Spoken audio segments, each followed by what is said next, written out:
Kabilang ng mga tinamaan ng leptospirosis ilang linggo matapos manalasa ang bagyong Karina at Habagat. Sa dami ng mga pasyente na dinala sa National Kidney and Transplant Institute, ginawa ng ward ang gym ng ospital.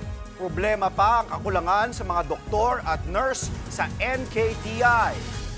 Live mula sa NKTI sa Quezon City, nasa frontline ng balitang yan si JC Cosico. JC, kamusta ang sitwasyon dyan at anong lagay ng mga pasyente?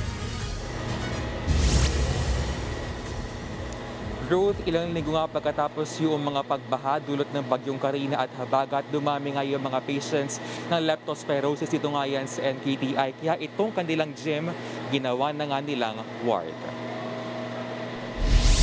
Sa ngayon nga ay 48 na lepto patients yung naka-admit dito sa NKTI.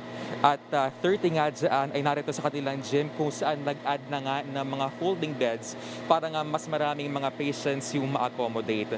Karamihan din nga sa kanila ay sumasailalim sa dialysis dahil nga malala na ang epekto ng lepto na umabot na rin sa kanilang kidney. Sa buong Pilipinas, umabot na nga sa 1,400 ang kaso ng leptospirosis. Lower yan kumpara nga sa 2,500 noong nakaraang taon. Higit 100 naman sa kanila ang namatay. Nagmumula pong sakit na yan sa bakterya na galing nga sa ihi ng hayop gaya ng daga. Maaari itong pumasok sa katawan ng taong may sugat o kaya sa mata, bibig o ilong kapag na-expose sa kontaminadong tubig. Kabilang nga sa mga sintomas ito ang lagnat, pananakit ng ulo at kalamnan, painginig, pagsusuka, rashes at paninilaw ng balat at mata. Posible raw abutin ng ilang araw o linggo bago lumabas ang sintomas ng sakit.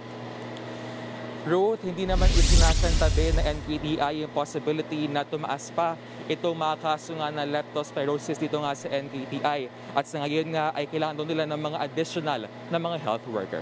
Ruth? JC, linawin ko lang, binanggit mo na maraming mga pasyenteng nagpupunta dyan. Pero just in case, yung iba ba ay pwede pa rin tumatanggap pa rin ng ospital or baka nire-refer nila, may iba pa bang pwedeng puntahan ng ating mga kababayan?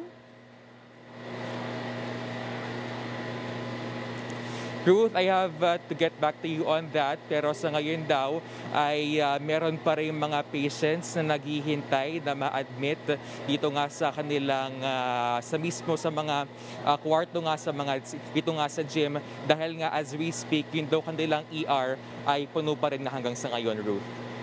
Maraming salamat, JC Cosico. Mga kapatid, Lucy Cruz Valdez po, maging maalam at may pakialam sa mga napapanahong balita sa bansa.